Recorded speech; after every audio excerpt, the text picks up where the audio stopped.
원래 이러고 하세요, 근데?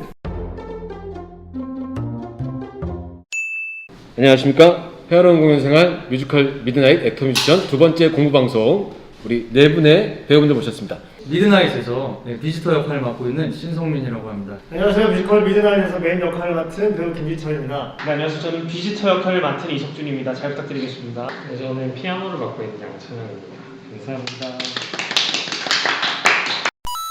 공통질문부터 한번 해볼게요. 다른 캐릭터의 적에 너무 탐난다 하는 게 있다면, 예를 들어서 넘버나 대사나 의상이나 소품이나. 다른 캐릭터? 네, 없습니다. 왜냐하면 비지터만 하기에도 너무 벅차요. 제가 제 소품 챙기기도 벅차고, 제 넘버 부르기에도 벅차고. 탐나진 않지만 좋아하는 것들은 있죠. 저는 유토피아라는 노래를 되게 좋아합니다. 맨이 부르는 마지막에 자신의 신념과 꿈꿔왔던 어떤 이상에 대해서 그 노래하는 그 부분을 되게 좋아해요. 그래서 간혹 제가 비지터인데 이입될 때가 있어요. 그 최대한 안 하려고 하는데. 네, 저는 비지터가 이제 무대를 자유자재로 들어왔다가 빠졌다가 들어왔다 빠졌다가 하는 부분이 좀 많이 부러워요. 네, 저는 그 항상 이렇게 넘버 들을 때마다 생각했던 건데, 맨 너와 함께. 앞에 한번 갑시다. 처음 널 봤을 때 걸음을 멈춰섰지, 마치 천사처럼 나를 보며 서 있던 너. 여기까지. 자, 두 번째 질문. 다른 캐릭터의 넘버를 부를 기회가 있다면 어떤 넘버를 부르고 싶으신가요? 아까랑 일맥상통한데요. 일단 기회는 없었으면 좋겠고 유토피아라는 넘버를 굉장히 좋아하고 그 시간을 좀 기다리고 있어요. 비지터로서. 그 공연 끝날 때 또 부르거든요. 맨들이 많이 주는 받는 것들이 있거든요. 그래가지고 아니야. 이거 이겨내야 돼. 무시해버려야 돼. 대체 나는 왜 무얼 위해 견뎠나? 난 믿었어 더 나은 세상 위한 길, 오직 혁명뿐. 꿈꿔왔던 유토피아 어디에 존재하나. 가사 갖고 있는 거야? 맞아. 저는 비지터 그날이 찾아왔어. 제일 좋고.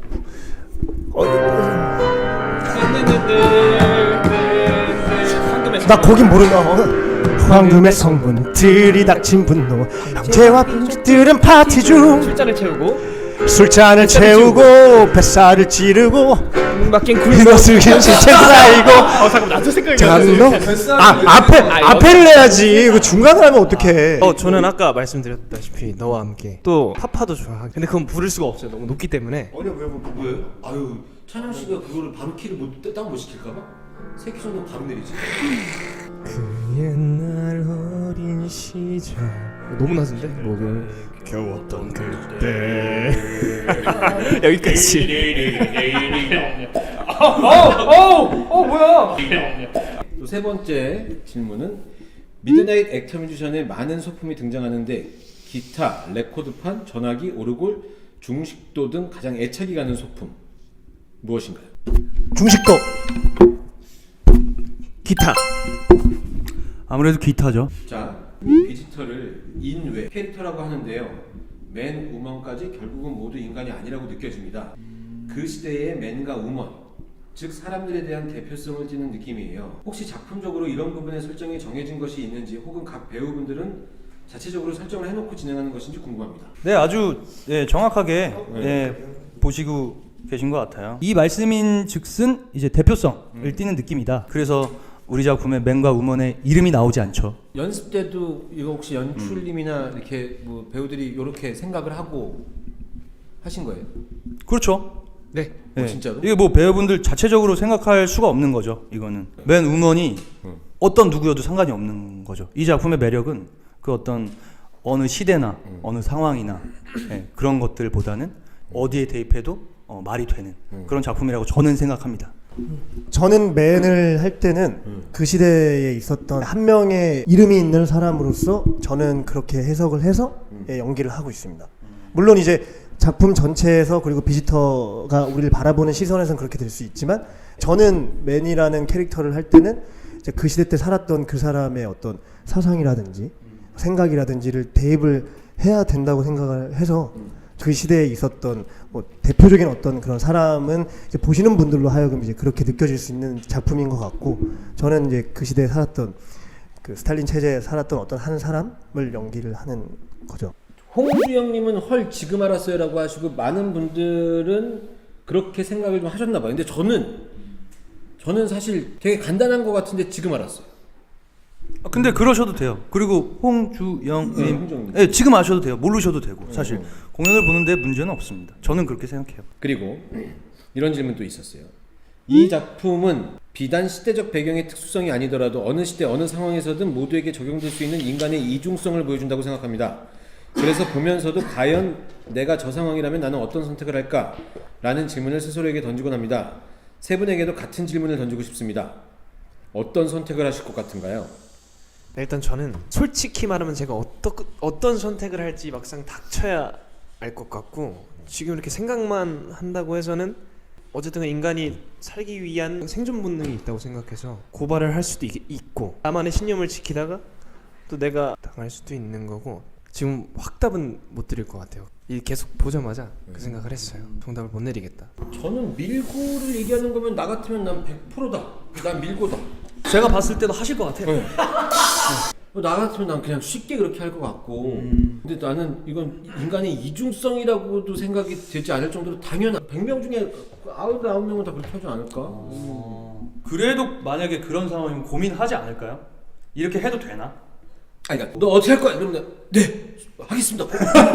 밀고 하겠습니다라고 얘기하고 그 다음에 집에 돌아가면서 나 왜 이러지? 막 이렇게 이 정도는 할 수 있지. 그거예요. 그 마음이에요. 그 마음. 그렇죠. 지철 씨 어떻게 하실 것 같아요? 저도 저 혼자라면 뭐 여러 가지 제 신념을 지키고 할 것 같은데, 제가 지켜야 되는 누군가가 있다면 그 시대의 흐름에 맞게끔 살아갔을 것 같아요. 왜냐하면 지금 제가 어떤 신념을 갖고 있다고 해서 나라에서 어떤 하는 것들을 내가 막 이건 아니야 라고 주장을 할 수가 없는 상황이 많잖아요. 그런 것들 때문에 저는 조금 수능을 하면서 살지 않을까. 성민이 형은요? 글쎄요, 저는 사실 이런 생각을 일부러 안 했어요. 좀 피했어요. 이 맨과 우먼의 어떤 상황들을 내가 이해해주기 시작하면 맞아. 이게 한도 끝도 없거든요. 그러면은 이걸 아예 배제하고 이해 못한다고 생각하고 가야 비지터라는 캐릭터에 더 접근할 수 있다고 생각을 해서. 근데 이거 만약에 저라고 물어본다면 닥쳐봐야 될 것 같아요. 정말로 신념이 있고 그것을 지키려고 하고 싶으나 모르겠어요. 그게 과연 정말 어려운 일이라고 생각하거든요. 네. 맞아요. 그렇습니다. 다음 질문. 배우분들이 생각하는 비지터는 어떤 존재인가요? 이거 미드나잇에는 항상 이 질문이 나올 수밖에 없는 것 같아요. 심판자라는 생각도 들고 양심이라는 생각도 들고 그저 맨과 우먼이 공포에 사로잡혀 헛것을 보았다는 생각도 듭니다. 혹은 비지터 자체가 던던던던 마치 그 시대 그 정권의 억압과 감시라고 느껴질 때도 있었어요. 여러분들은 그냥 비지터 어떤 존재라고 생각하고 공연하시는지? 예, 저는 비지터는 우선 심판자, 양심의 심판자? 뭐 이런 느낌인 것 같아요. 저는 그냥 맨의 입장으로 봤었을 때는 그냥 비지터인 거죠. 직접적으로 우리한테 다가온 사람, 나를 찾아온 엔카베데. 결국에는 그 친구 때문에 제가 이제 행동을 하는 거기 때문에 진짜 비지터 인물로서 저는 생각을 하고 연기하고 있습니다. 비지터는 말 그대로 비지터죠. 사실 여러분들이 써놓으신 모두 이렇게 보셔도 상관이 없습니다. 괜찮은 것 같아요. 근데 대신 이제 그 시대의 정권의 억압과 감시 이런 건 이제 좀 맨과 우먼에 더 이입할 때 보여짐이 나오지 않나 그렇게 생각이 들고요. 여러분들이 생각해 주셨으면 좋겠어요. 어떤 여러분들의 상상력을 굳이 이렇게 차단하고 싶지 않은 그런 마음이 있어요. M2님 비지터 천사예요. 이 부분은 저는 인정하기가 좀 힘듭니다. 아니요 저는 인정합니다. 저는 인정하기 힘들다는 얘기죠. 그래요? 천사치고는 너무 카리스마 있지 않아요? 악마일 수도 있으나 천사일 수도 있다. 천사가 꼭 착해야 하나요? 그거 아니잖아. 방금 전에 화났어요 나한테. 천사라고 하는 거에 대해서 아니라고 생각한다고 얘기한 건 비지터가 약간 짓궂은 조물주 같은 느낌이에요. 사람들 만들어서 이렇게 너 살아봐 이렇게 풀어놓고 거반이네 이 정도잖아 막 이렇게 하는 것 같아서 그냥 무서운 공포의 대상 이런 느낌. 그렇게 보셨으면 그게 맞습니다. 보신 분이 맞는 거죠. 나 이제 철학관 다녀요 요즘에. 전체 배우분들은 작품을 준비하면서 가장 어려웠던 점 뭐 항상 모든 작품을 준비하면서 굉장히 어렵죠. 하지만 여기서 가장 어려웠던 건 기타 연주가 아니었나. 예. 몇 마디 안 치거든요, 사실. 예, 이렇게 말씀드리는 것도 부끄러워요. 예, 작년에 공연할 때는 정말 힘들었어요. 첫 공 들어갔는데 제가 기타를 이제 연습을 했으니까 자신 있게 쳐보자 들어갔는데 손이 갑자기 제 의지를 듣지 말을 안 듣는 거죠. 얘가 띵 쳐야 되는데 이걸 이러면 못 치는데 기타 첫 공 때 정말 와 진짜 힘들었습니다. 작년에 그렇게 저를 끝까지 괴롭혔습니다. 끝날 때까지? 끝날 때까지 계속 연습했죠. 오늘도 하고 왔을 거 아니에요? 오늘 안 틀렸습니다. 자신 있게 말할 수 있어요. 저 오늘 3번째 하는 건데 오늘은 정말 완벽하게 하셨습니다. 네. 기타 천재 신성민. 기타 천재는 절 놀리시는 것 같은데 지금. 그렇게 느꼈으니까 맞는 거예요. 예, 약간 찔려요 지금. 그 정도는 아니거든 사실. 저는 기타 봤고요. 그리스 2D 할 때 기타 쳤잖아요. 그거랑 차원이 달라. 뭔가 느낌이 달랐어요. 그 시작을 제가 열어야 되는 입장이다 보니까 이 중압감이 엄청나. 저도 손이 막 이렇게 됐었고, 전 거기에 춤을 잘 못 춰가지고 탱고가 다리가 후들리더라고요. 그대로 이렇게 못 받치면 큰일 나니까 탱고 힘들었습니다. 저는 맨 역할을 하면 다 이제 그 배우들이 공감할 것 같은데 그 긴 대사가 연습을 하면서 좀 부담이 많이 됐었어요. 긴 대사? 예. 어떤 씬의 긴 대사?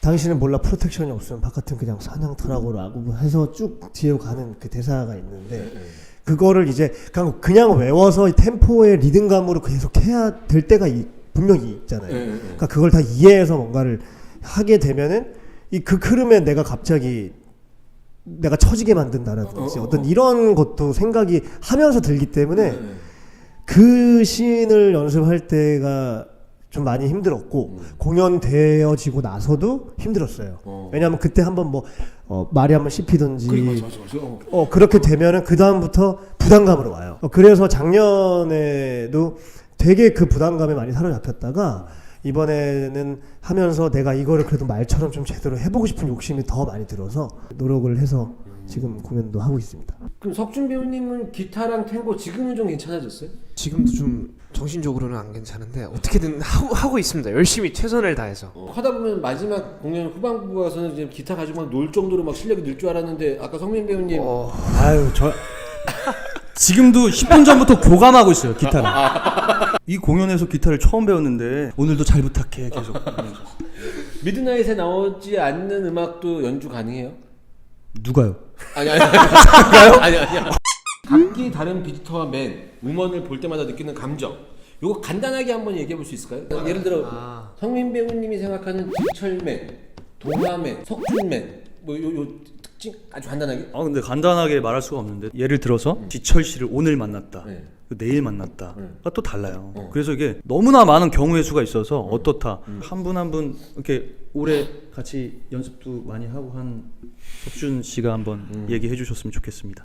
일단 석준이 형은 너무 안 한 지 너무 오래돼가지고 제가 지금 살짝 기억이 안 나는데 일단 지철님은 되게 유머러스하시고 지철이는 좀 약간 좀 승진을 빨리 했을 것 같아. 굉장히 유들유들 초반에. 이게 딱 이제 엔카베데가 들어왔을 때 태도가 부드러워요. 맞아요. 그게 제가 말한 게 사실 유머러스하다는 것도 되게 사회생활을 되게 잘하는. 그렇지. 아부. 비슷해요. 느낌이 비슷해. 소파 앉을 때마다 항상 이렇게 잘 인도해 주시고 불편한지도 물어봐 주시고. 첫 공 한 번 했거든요, 형이랑. 한 번에 그걸 느꼈어. 그리고 딱 했는데 이 편안함은 뭐지? 살짝 그런 느낌이었어. 다 막 안절부절하는 느낌이었다면 여기까지 에이스급이네. 동아 형님은 강하세요. 세. 살짝 좀 세신 것 같아요. 세다는 말이 저는 조금 약간 새롭게 다가오는 것 같아요. 되게 형님은 맨으로서 되게 아내를 지키려는 그런 방식이 에너지가 있는 그런 듯한 느낌. 석준이 형은 형님도 되게 사랑도 있지만 눈물이 좀 많으셔가지고 되게 좀 되게 여린 느낌이에요. 형님은 되게 그 우먼에 대해서 배신감도 살짝 진짜 느끼는 것 같고 나 진짜 어쩔 수 없었어 진짜 이러면서 펑펑 우는 모습을 보면서 되게 마음이 아프고. 우리 성민 배우가 우먼에 대해서 한번 그러면 간단하게 같이 안 했나? 했죠. 김리 오래 했잖아요. 김리는 뭐 김리 작년에도 같이 했으니까. 미드나잇 작가가 김리 보고 쓴 것 같은 그런 느낌이에요. 왠지. 그거예요. 아 그거요? 예. 그거예요, 딱. 아. 대본에 있던 우먼이 튀어나왔구나. 그리고 김소양. 소양 누나는 러블리해요. 근데 그래서 더 반전의 크기가 저한테 크게 다가와요. 수영 배우. 수연이 같은 경우는 일단 안 한 지가 오래됐는데 차가운 게 있어요. 그 갑자기 확 식는 게 있어요. 그래요? 네. 그래서 좀 싸늘해요. 제가 느끼기에는. 네. 자 지철 배우님이 그러면 요 두 비지터가 얘기했었던 우먼에 대한 총평가 어떻게 생각하십니까? 김리 같은 경우에는 정말 내가 해. 네. 이게 에너지가 느껴지고. 확실히 참 느껴지는 것 같고 소양 누나도 되게 많이 울어요. 그리고 되게 여리고 자기 아버지에 대한 사랑이 맨의 사랑보다 더 많아 보이는 그래서 그 섭섭한 그 부분이 저는 이제 소양 누나한테 좀 많이 느끼고 수연이 같은 경우에는 이제 확 바뀔 때 정말 좀 차가운 느낌이에요. 정말 내가 생각했던 사람이 맞나? 그 정도로 확 그 다른 모습이 더 보이는 친구인 것 같아요. 자 이제 비지터에 대해서. 석준이 같은 경우에는 이제 한 번 했지만 네. 석준이 같은 경우에는 제가 들었던 느낌은 그러니까 딱 엔카베의 FM 같은 느낌. 그러니까 뭔가 여유가 있다기보다는 정말 어떤 공적인 일을 수행하고자 하는 그런 부분의 느낌이 좀 저는 강했던 것 같고 성민형 같은 경우에는 굉장히 피곤하고 그래서 내가 피곤하다고? 굳이 너를 이렇게 이게 내가 여기 와야 돼? 약간 이런 느낌으로 저를 딱 마시하니까 그래서 조금 이렇게 좀 경력이 좀 느껴지는 확실히 그런 부분이 확실히 있고 찬호 형 같은 경우에는 김찬호 배우 형이 하는 그 비지터는 기준이 없어요. 그러니까 계속 그때 바뀌어요. 그래서 저자는 악마가 가장 제 대사에서 가장 쉽게 잘 나올 수 있는 비지터가 찬호 형인 것 같아요. 한지는 걔도 여유가 있어요. 너가 어떻게 할지 내가 보겠어. 라는 눈빛으로 계속 나를 주시하는 게 느껴지고 그리고 중요한 거는 걔는 맨의 대사를 제가 하는 얘기를 걔가 이제 따라하는 게 있거든요. 그래서 이 작품 전체를 이끌어 나가는 느낌이 더 강한 제 개인적으로 있어서 그래서 좀 호기심이 가는 좀 그런 비슷한 것 같아요. 저만 안 좋은 얘기 같은데요? 그래서 공무원이라고 하는. 제가 처음으로 비지터한테 존댓말을 썼던 게 형이에요. 가장 힘든 넘버. 연기하기 힘들든 노래 부르기 힘들든 뭐 어떤 이유에서도 힘든 넘버. 저는 개인적으로 모든 곳에라는 노래가 있어요. 마지막에 비지터의 어떤 정체를 보여줄 수 있는 넘버인데 힘들다기보다는 중요하다고 생각해서 그럼 이제 같은 비지터 역할을 하는 석준 배우님은 가장 연기하기 힘든 넘버? 저도 형님이랑 비슷한데 덧붙이면 그날이 찾아왔어가 저는 힘든 것 같아요. 왜냐하면 처음을 이 공연을 시작합니다 랑 이 사람들을 끌어들여서 어쨌든 이 사람 집에 방문해서 할 거다라는 것들을 이렇게 잘 보여줘야 되는 부분이 있다 보니까 어떻게 표현을 해야 되는지에 대해서 고민이 되게 많았던 것 같아요. 지금도 하고 있는 것 같아요. 저는 너와 함께라는 넘버가 조금 어려운 것 같아요. 그 곡에서 좀 많은 것들이 좀 포함이 돼야 된다고 생각을 해서 더 뭔가를 어필하려고 하면은 또 너무 과한 거 아닌가라는 생각이 또 들고 근데 그렇다고 너무 빼버리면 이거 내가 너무 좀 덜 주는 거 아닌가? 라는 어떤 이런 생각들이 항상 공존하는 노래라서 연기적으로나 또 노래할 때라도 좀 많이 힘든 것 같아요. 알겠습니다. 그 사실 노래를 듣고 싶어서 이렇게 분위기를 한번 끌고 와봤는데 그날이 찾아와서 하고 싶구나. 네. 그거 내가 저번 방송 때 그날이 찾아와서를 내가 했거든. 기가 막히게 했는데 나중에 기회 되면 보라고도 얘기하고 싶지 않아요. 네, 정말 그지같이 불러갖고 또 한번 질문을 좀 한번 드려볼까 합니다. 배우별로 온 질문들이 있어요. 일단 성민 배우님 전화 한 통 쓰신다고 하시면서 통화하시던데 통화 내용이 뭘까요? 대화를 엄청 많이 하시는 듯한 느낌. 이런 걸 궁금해하시네. 궁금하다. 그날 좀 다릅니다. 정말. 다르다고? 이게 대사가 아니거든요. 그러니까 그냥 저는 그러니까 봤을 때는 전화를 걸고 있으면 되는 거거든요. 그래서 저는 이제 여러 가지 얘기를 하죠. 이제 플레이어들하고 눈도 좀 마주치고. 근데 진짜 저 그런 얘기 좀 했어요. 어떤 거? 저 오늘 피곤한데 이거 오늘까지 해야 되냐. 이런 얘기 진짜 했어요. 알 수 없는 누군가와 그쵸. 어. 예, 상부와 이제 통화를 해서 예, 제가 이거 해야 되는 거냐, 예, 애들 보내면 안 되냐.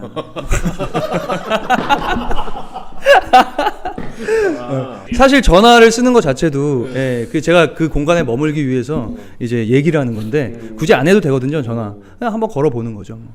상부에 전화해가지고 알겠다. 그럼 뭐 어떻게 해야 되냐. 시간은 멈춰놨다. 뭐 약간 이런 식의 대화를 하는 거죠. 예, 예, 일단 해놨는데 이거 제가 지금 해야 되는 건지 제가 오늘 좀 뭐 저번 달에 많이 잡았고 예, 귀찮기도 하고 예, 아 피곤한데 이거 예 알겠습니다. 제가 예 그럼 할게요. 예, 뭐 월급 좀 올려주시고. 네? 이석준 배우님, 네. 키가 정말 크신 편이라서 미드나잇 중에 의자 위에 올라가는 부분도 많은데요. 네. 연습하실 때 재미있는 에피소드가 있었을 때? 그 의자 위에 올라가는 씬이 있는데 사실 솔직히 그 정도로 막 키가 큰 건 아니고 크긴 큰데 그러니까 제가 의자에 올라왔을 때 막 천장에 머리가 닿고 이 정도까지는 아니라서 그렇게 막 에피소드는 없었고 그것보다 이제 이번에 리 누님하고 이제 처음 해보았는데 스펙타클해요. 세 번의 엔카베데다 문 열어, 그러니까 엔카베데다 문 열어 이거를 모두 다른 톤으로 하시던데 그 이유와 각각 어떤 캐릭터인지 궁금해요. 첫 번째 엔카베다다 문 열어는 제가 생각했을 때 일단 관객들이 봤을 때 엔카베드가 어떤 존재인지 정확하게 알았으면 좋겠다라고 생각을 해서 좀 고함치듯이 하고요. 두 번째 들어왔을 때는 얘가 엔카베드인가 아닌가 뭔가 여유로운 듯하면서도 군인적인 FM처럼 그렇게 치고 네 형님이 말씀하신 대로 그래서 세 번째 들어왔을 때는 진짜 아예 장교처럼 이렇게 짜서 해왔습니다. 네. 지철 배우님, 네. 철민이 갖고 있는 대령님에 대한 생각이 궁금해요.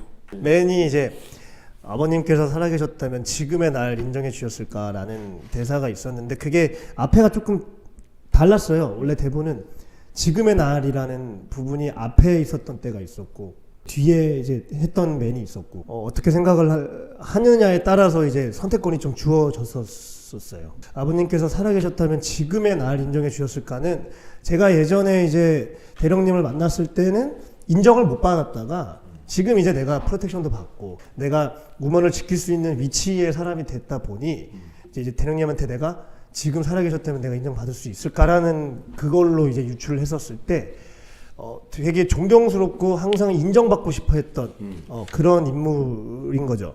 맨한테. 그래서 대령님에 대한 이미지는 저한테는 거의 뭐 이렇게 얘기 되나? 스탈린급이 아니었을까. 네, 저는 그렇게 생각을 합니다. 알겠습니다.